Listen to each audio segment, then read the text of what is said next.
Hello दोस्तों, नमस्कार, अस्सलाम वालेकुम, वाहिगुरु दा खास्ता। सभी दोस्तों को राम राम। तो दोस्तों, हमारा टॉपिक चल रहा था, वो चल रहा था पर्यायवाची का। क्या चल रहा था? जी, पर्यायवाची का टॉपिक चल रहा था हिंदी के अंदर। पर्यायवाची का टॉपिक में हमने पिछले वीडियो में कुछ आपको बताया भी था। उसके अंदर मैंने आपको जल के पर्यायवाची बताए, आपको जल के पर्यायवाची याद करने हैं। उसके बाद में मैंने आपको 3 ट्रिक बताई थी कि आप जल के पर्यायवाची याद कर लिए। उसके बाद में आपको एक तो ये याद करना है कि हिंदी के अंदर जय का क्या अर्थ होता है, दी का क्या अर्थ होता है और दे का क्या अर्थ होता है। इन 3 चीजों का आपने अर्थ निकालना सीख लिया। हिंदी के अंदर जरूरी होता है कि आप उसका अर्थ निकालो। आप ऐसे जैसे पर्यायवाची हैं कितनों के याद करोगे? हाँ, ऐसे भी पर्यायवाची होते हैं जिसका हम अर्थ नहीं निकाल सकते, कि उसको याद ही करना पड़ता है, रटना ही पड़ता है, वो एक अलग बात है। लेकिन जब तक अर्थ से समझ में आ रहा है तो हम ऐसे अब क्यों करें, रटने वाला एक काम क्यों करें। जैसे जय का हिंदी के अंदर होता है जन्म लेने वाला। क्या होता है? जन्म लेने वाला, यही होता है हिंदी के अंदर, जन्म लेने वाला। फिर होता है दी का मतलब होता है धारण करने वाला। पिछले वीडियो में बताया था मैंने, धारण करने वाला। और दे का मतलब होता है देने वाला, ये होता है देने वाला। अब डाबरो ये बताओ कि जन्म लेने वाला तो पानी है, जल है, तो जल के अंदर जन्म कौन लेता है? और जी, जल के अंदर तो कमल जन्म लेता है, कमल का फूल होता है, वही जन्म लेता है उसमें। तो डाबरो ये बात आपकी सही है, जय वाली, जन्म लेने वाला। जैसे आपके पर्यायवाची हैं कमल के पर्यायवाची हैं। उसके आगे आपने जैसे जल के पर्यायवाची हैं नीर। क्या है? नीर। अब उस नीर के आगे आपने जैसे, ये तो गया जल का पर्यायवाची। अब उसके अंदर आपने जैसे जय है तो इसके आगे जय वर्ड लगा दिया आपने। क्या हो गया? नीरज। नीर का मतलब जल होता है, जय का मतलब जन्म लेने वाला। जल में कौन जन्म लेता है? कमल जन्म लेता है। तो ये किसका पर्यायवाची होगा? कमल का हो गया। इतनी बात आपके समझ में आई क्या? हाँ गुरुजी, इतनी बात समझ में आ गई। दी का मतलब होता है धारण करने वाला। जैसे नीर है, किसका पर्यायवाची है? जल का। ये दी लग गया है यहाँ पे, नीर धी, किसका पर्यायवाची हो गया? ये हो गया बादल का, समुद्र का पर्यायवाची हो गया। वैसे ही इसके आगे लगा दो, ये दे लगा दो, नीरद, किसका पर्यायवाची हो गया? ये हो जाएगा बादल का पर्यायवाची। ये चीज आपको याद रखनी है। इसके बाद में हम बात करते हैं आगे के पर्यायवाची। आप एक नोट्स बना लेना, उसमें लिखते जाना, बहुत ही काम की चीज आपकी। फिर दोस्तों हम आंख के याद करेंगे। आंख के बढ़ जाना बाड़ों तेरा डोबा, कहते हैं हम मारवाड़ी में। आंख के पर्यायवाची हैं नयन, तेरे काले काले नयन, वही नए नहीं। ये भी पर्यायवाची किसके हैं? आंख के पर्यायवाची हैं। फिर है दोस्तों आंख, नेत्र। क्या है? नेत्र। ये भी आंख के पर्यायवाची हैं। चक्षु, यो गुरुजी केड़मो है, यो भी मुन्ना आंख को पर्यायवाची हुआ। उसके बाद में लोचन है, लोचन है, डोबा दीदार में भी लिख दूं, आंख का पर्यायवाची है ना? ना गुरुजी, वह पर्यायवाची को नहीं। फिर उसके बाद में अक्षी, अक्षी, ये भी आंख का ही पर्यायवाची है। इसमें आपको एक ध्यान रखने वाली चीज है, बताऊंगा। ये अक्षीय है, ये अक्षीय है, ये तो हो गया आंख का पर्यायवाची। और आपको ये अक्षी दे दे, ये बड़ी वाली, इनमें कंफ्यूज मत होना। ये अक्षी तो आंख का पर्यायवाची है, अक्षी। ये बड़ी है, बड़े बड़े आंखों वाली अक्षी, ये आपका पर्यायवाची नहीं होगा आंख का। ये छोटी वाली है, ये आपके आंख के पर्यायवाची होगा। ये शुद्ध शब्द हिंदी के आपको याद रखने पड़ेंगे। फिर दोस्तों उसके बाद में है आपके चश्म। चश्म, चश्मा नहीं होता, आंखों पे लगता है, उसको बोलते हैं चश्म। ये भी इसका पर्यायवाची है। दृग,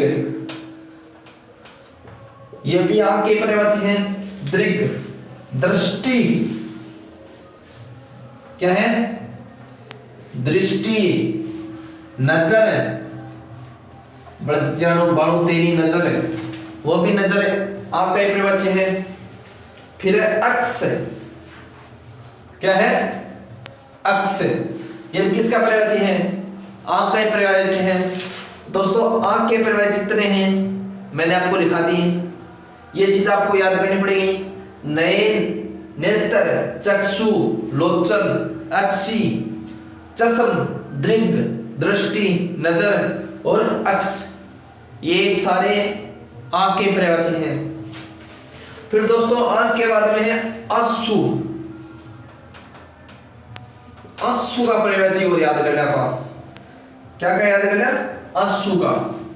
हाँ गुरु जी, ये भी सागा सागा याद करना। तो आंख है, आंख से हमारे क्या निकलता है?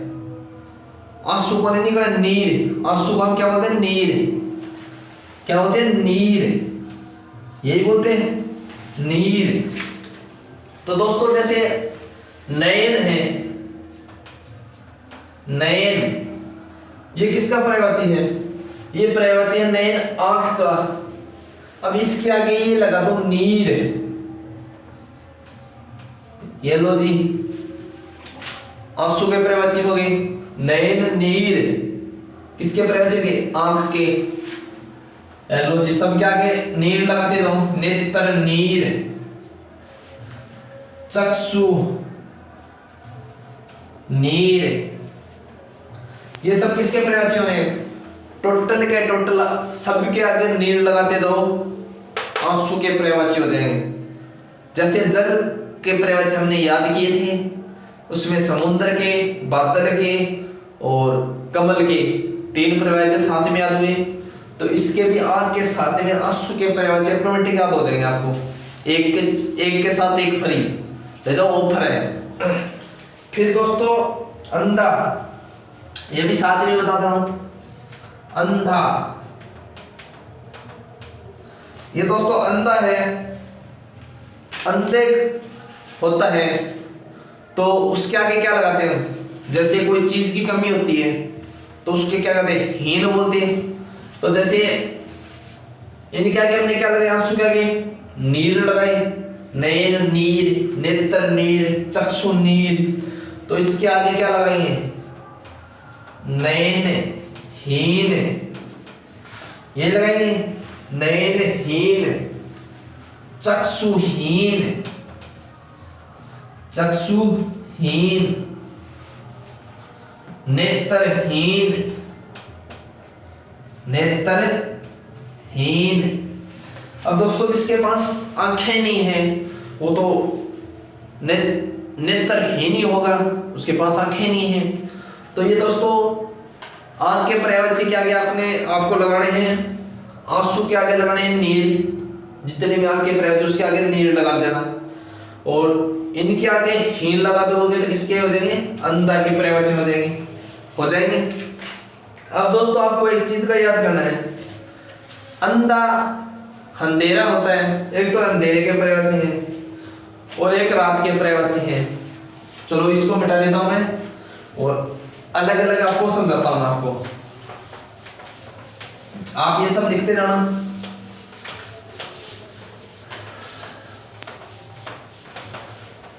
जैसे अंधेरा और रात, एक पर्यायवाची है अंधेरा, अंधेरा और रात। अब इन दोनों चीजों के अंदर आपको एक जैसे दे देंगे, एक ही चीज पूछ लेंगे क्या, अंधेरा अलग चीज होती है और रात अलग चीज होती है। रात तो होती है सायंकाल के बाद, तभी रात होगी, उसी को रात बोलते हैं। लेकिन अंधेरा दिन में भी होता है, ये चीज आप नोट कर लेना कि अंधेरा दिन में भी होता है। जैसे मैं इस कमरे के अंदर पढ़ा रहा हूँ, इसको मैं अगर दिन में भी चारों ओर से बंद कर लूंगा तो अंधेरा हो जाएगा, लेकिन रात नहीं होगी। ये चीज आप नोट कर लेना कि अंधेरा दिन में भी हो सकता है लेकिन रात दिन के अंदर नहीं हो सकती। तो इस अंधेरा का अलग पर्यायवाची होंगे, रात का अलग पर्यायवाची होंगे। वो चीज आप कंफ्यूज मत होना, ध्यान रखना उस चीज का। अंधेरे का पर्यायवाची है वो है अंधकार, अंधकार। फिर है उसका तम, क्या है, तम। उसके बाद में तमस, तमस। उसके बाद में है तिमिर। ये सब किसके पर्यायवाची हैं, अंधेरे के पर्यायवाची हैं, टोटल अंधेरे के पर्यायवाची हैं। फिर उसके बाद में दोस्तों रात के पर्यायवाची, ये अंधेरे के, ये रात के। रात के पर्यायवाची निस्सा, किसी लड़की का नाम नहीं होता निस्सा, उसका पर्यायवाची होता है, रात का पर्यायवाची होता है वो निस्सा का। फिर है रेन, रेन बसेरा। ये दोस्तों शहरों में बड़े होते हैं रेन बसेरे। फिर है दोस्तों रजनी, रजनी। फिर है दोस्तों विभावरी, ये भी दोस्तों रात के पर्यायवाची है। फिर राक्का, ये भी किसके पर्यायवाची है, रात के पर्यायवाची है, राक्का। फिर रात्रि, रात्रि, ये किसके पर्यायवाची है, रात के पर्यायवाची है। फिर दोस्तों यामिनी, यामिनी, ये किसके पर्यायवाची है, रात के पर्यायवाची है। लिखते दो साथ में, मैंने भी एक नोट्स बना रखे हैं मोस्ट। वैसे तो लिखने के लिए बुक आप उठा के देखोगे अनगिनत आपको नोट्स में मिल जाएंगे, लेकिन जो इम्पोर्टेंट है उन्हीं को मैंने एक नोट्स में लिखा है। फिर है रात के आपके हो गए निस्सी, निस्सी। उसके बाद के अंदर है दोस्तों आपका तमिस्त्री, तमिस्त्रा। फिर है दोस्तों ये आपके रात के पर्यायवाची हो गए। सारे जितने भी थे मैंने लिख रखे थे उतने आपको लिखा दिए। क्या क्या है, निस्सा, रेन, रजनी, विभावरी, राका, रात्रि, यामिनी, निस्सी, तमिस्त्रा। ये सब के सब रात के पर्यायवाची हैं। अब मैं आपको बताता हूं दिन के पर्यायवाची, दिन के पर्यायवाची किसके, दिन के पर्यायवाची। दिन के पर्यायवाची है दोस्तों वो है दिवस, दिवस कुछ ज्यादा नहीं है, दिवस, वार, वत्सर। उसके बाद में है अह, अह, अहरी, अहरी।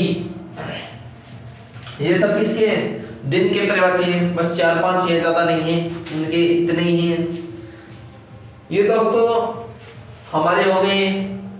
किस किस का बता दिया मैंने आपको, जल का बता दिया, बादल का बता दिया, समुद्र का बता दिया, कमल का बता दिया, आंख का बता दिया, अश्रु का बता दिया, अंधे का बता दिया। अंधेरे के बता दिया, रात का बता दिया, दिन का बता दिया। ये इतने हो गए। एक और कर लेते हैं दोस्तों, चंद्रमा का और कर लेते हैं। किसका कर लेते हैं? चंद्रमा। चलो गुरु जी एक तो और कर ही क्या, नहीं तो आप पर्यावाची को नहीं सुलटेगा।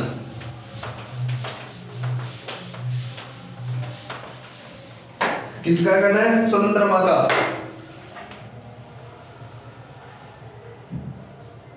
चंद्रमा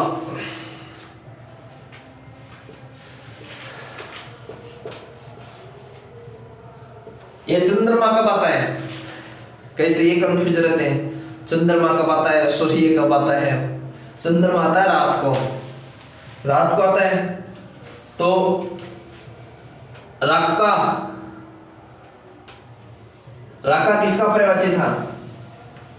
राका किसका पर्यायवाची था? राका था रात का पर्यायवाची। लेकिन रात का पति, राका पति यानी रात है उसका ईश्वर कौन होता है? राकापति चंद्रमा ही होता है। तो क्या हो गया? राकापति राकेश, जिस बच्चे का नाम होता है राकेश उसका पर्यायवाची होता है चंद्रमा का पर्यायवाची होता है वो। राकेश का संधि विच्छेद करते तो भी कैसे बनता है? राकेश का संधि विच्छेद भी बनता है राका प्लस ईश, ये बनता संधि विच्छेद भी इसका। तो राकेश जिस बच्चे का नाम है उसका संधि विच्छेद करे पर्यायवाची होता है, चंद्रमा का पर्यायवाची होता है वो। उसके बाद में मैंने आपको बताया रजनी, ये रजनी तो रात का पर्यायवाची है। रजनी कर, रात को कौन करता है? गुरुजी चंद्रमा ही करता है रात को। फिर मैंने आपको बताया संसर्ग, संसर्ग ये दोस्तों संसर्ग किसका पर्यायवाची है? ये भी रात का ही पर्यायवाची है। फिर है दोस्तों चांद, हम बोलते हैं ना चांद निकला है आज बहुत दिनों के बाद, ये किसका पर्यायवाची है? चंद्रमा का पर्यायवाची है। मृग, मृगंक ये भी किसका पर्यायवाची है? चंद्रमा का पर्यायवाची है। हिमांशु, हिम के जैसी जिनकी किरणें, हिमांशु। सुधाकर, सुधाकर। फिर है दोस्तों उसके बाद में सुधांशु, सुधांशु रात के पर्यायवाची हैं, लिखते जाओ आप सुधांशु। उसके बाद में निशाकर, निशा किसका पर्यायवाची है? रात का पर्यायवाची है। रात को कौन करता है? निशाकर चंद्रमा करता है। इसका पर्यायवाची हो गया, चंद्रमा का पर्यायवाची हो गया। फिर है उसके पास में दोस्तों निशाकर विदु, ये भी किसका पर्यायवाची है? चंद्रमा का पर्यायवाची है। मेहताब, मेहताब किसका पर्यायवाची है? रात का पर्यायवाची है। फिर है दोस्तों निशानाथ, निशानाथ निशा का पर्यायवाची है रात, रात का पर्यायवाची निशा। और नाथ, रात का कौन नाथ होता है? चंद्रमा ही होता है उसका नाथ। फिर है दोस्तों उसके बाद में निशानाथ के बाद में सेम, सेम रात का पर्यायवाची है। उसके बाद में है मयंक, जिस भी बच्चे का मयंक नाम है उसका पर्यायवाची चंद्रमा का पर्यायवाची है वो। कलानाथ, कलानाथ नाथों के नाथ, कलानाथ। फिर है सेम इंदु, क्या है? इंदु। हमारे क्या क्या पर्यायवाची है चंद्रमा के? हमारे पर्यायवाची राकापति, राकेश, रजनीकर, संसद, चांद, मृगंक, हिमांशु, सुधाकर, सुधांशु, निशाकर, विदु, मेहताब, निशानाथ, सेम, मयंक, कलानाथ, इंदु। कितने हो गए दोस्तों? कलानाथ का मतलब होता है कि कलाएं, एक इंसान के अंदर 2 से 3 कलाएं मिलती है, ज्यादा से ज्यादा मानो तो 4 कलाओं से ऊपर नहीं मिलती उसके अंदर। जैसे कोई डांस की कला होती है, कोई सिंगिंग की कला होती है, कोई टीचिंग की कला होती है, वो सब अपनी अपनी कला होती है। लेकिन इसको 16 कलाओं का नाथ बताया है, 16 कलाओं का नाथ बताया है। जैसे हमारे एकयु, दूज, तीज, पुण्यो ऐसे बोलते हैं, तो उसके अंदर 15 तो हो गए पुण्यो तक और एक हो गया अमावस्या, तो 16 नाथ हो गए, नाथ, कलानाथ, इसीलिए पर्यायवाची है। मैंने आपको कल वाले वीडियो में बताया था, पिछले वीडियो में, कि ये जैसे मानो निशाकर है, जैसे भी इसके नाम पड़े हैं उसका कुछ ना कुछ अर्थ निकलता है, तभी इनके नाम निकले हैं। ऐसे हम बनाने से नहीं पढ़ते, इनका हर का एक अलग अर्थ निकलता है, तभी इनको पर्यायवाची को पढ़ना पड़ता है और ये अलग अलग है इसके। तो दोस्तों, आप सबको वीडियो कैसा लगा? अच्छा लगे तो वीडियो को लाइक करें, चैनल को शेयर करें और अपने दोस्तों में वीडियो को सब्सक्राइब करें। तो दोस्तों, जय हिंद, मिलते हैं नेक्स्ट वीडियो में।